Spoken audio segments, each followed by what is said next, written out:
right, Scott, you ready? One horde after another.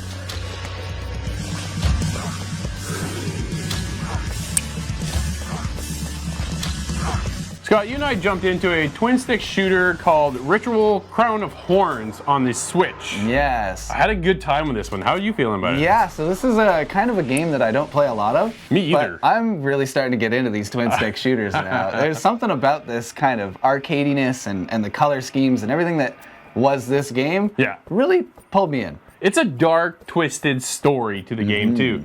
Basically, you're this bounty hunter sent out to take out a witch, but your government sets you up and actually murders you, and then you're back with the witch for revenge. Kind of a cool, twisted story, and everything that you meet and the characters that you're involved and intertwined with are all kind of deceptive and really kind of this gritty story and stuff. I actually really like the story. That was really cool. Yeah, this crazy curse has broken out across America. There's a bunch of these cultists starting these fights. You need to bring this witch around to kind of take these ley lines that exist on the planet and use that magic for your own betterment.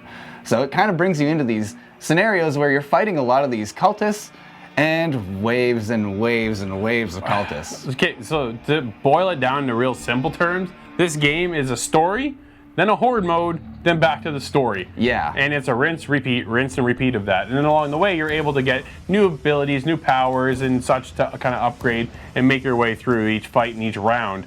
And the enemies you encounter change as they go, and like some of these guys will explode. All of a sudden, I've got one of these guys that are like a tank, and they've got this big club. Yep. They're pounding their way through, and I was like, holy, he was not there before. And he's big and fierce. And then you've got some of these quick, honestly, they're like zombies. Some of the enemies behave more like zombies, where they're just trying to get to that door, that window, that barricade to break it down. Yeah. Other enemies just go straight for you, and they look more demonic, the kind of dangerous enemies. There's more as you get kind of further on throughout the game, but you are introduced to a lot of them kind of earlier on, maybe mid-game. You've seen a lot of the kind of creatures that there are. But this action is kind of divided up into 3 to 5 minute segments while you're defending against these hordes while the witch does the ritual. And that's kind of the same scenario that plays out in between these bits of story missions. Now, there's not a lot told to us through these horde things, but with the story, you do get kind of an interesting little back and forth dialogue between these two characters in a more comic book look.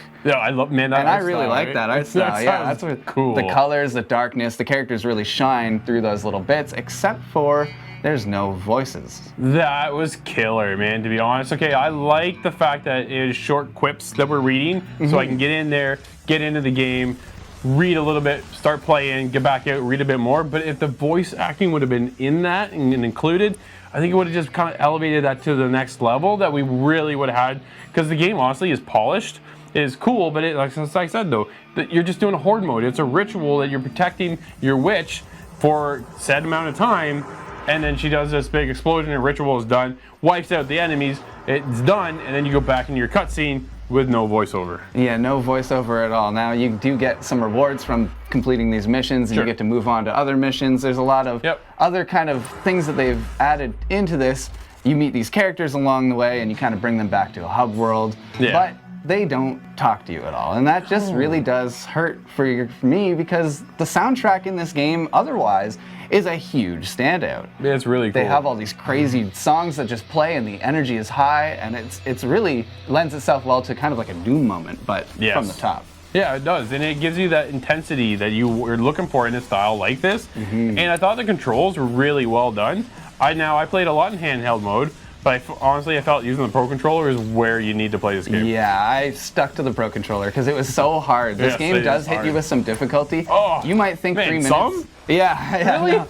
A couple missions in, it just stacks really heavy, and you get a lot of these enemies just pouring in on you. It's really hard to defend. The music matches the tempo. It's a really fun game for the 4 or 5 minutes you're defending. It got really tough to the point now when you're starting to get down, you're looking at the timer, and you're going, okay, how can I wipe out all these guys that are around the witch now, because they've all broke through the barrier, and because you can't be everywhere at once. So there is your ritual where the witch is, and then an outer barrier around here typically, and then another barrier.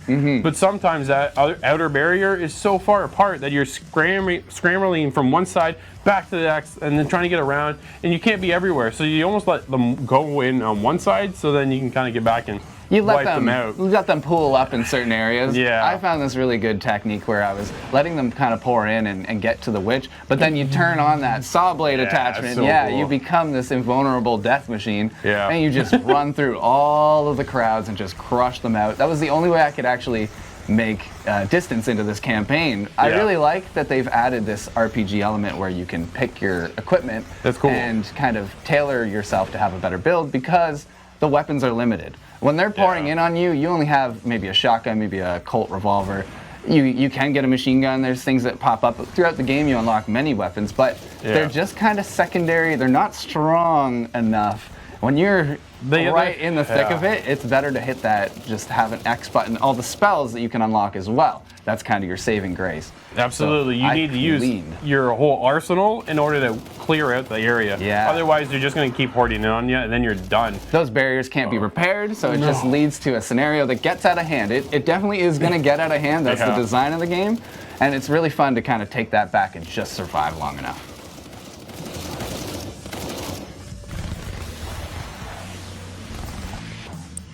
All right, Scott, I think the witch has done her rituals. What are you scoring this one?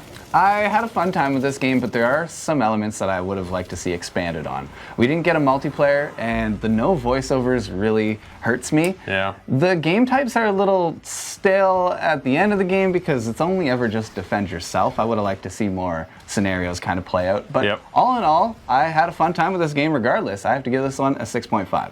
Nice. I'm a little bit higher than you, surprisingly. I really enjoyed this game. I wasn't expecting to enjoy it as much, but a little variety to the gameplay would have been nice, and definitely some voiceover really would have helped. I'm there with the 7.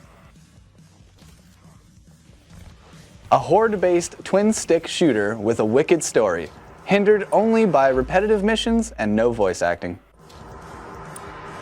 Subscribe to never miss a video, and help us by hitting that like button.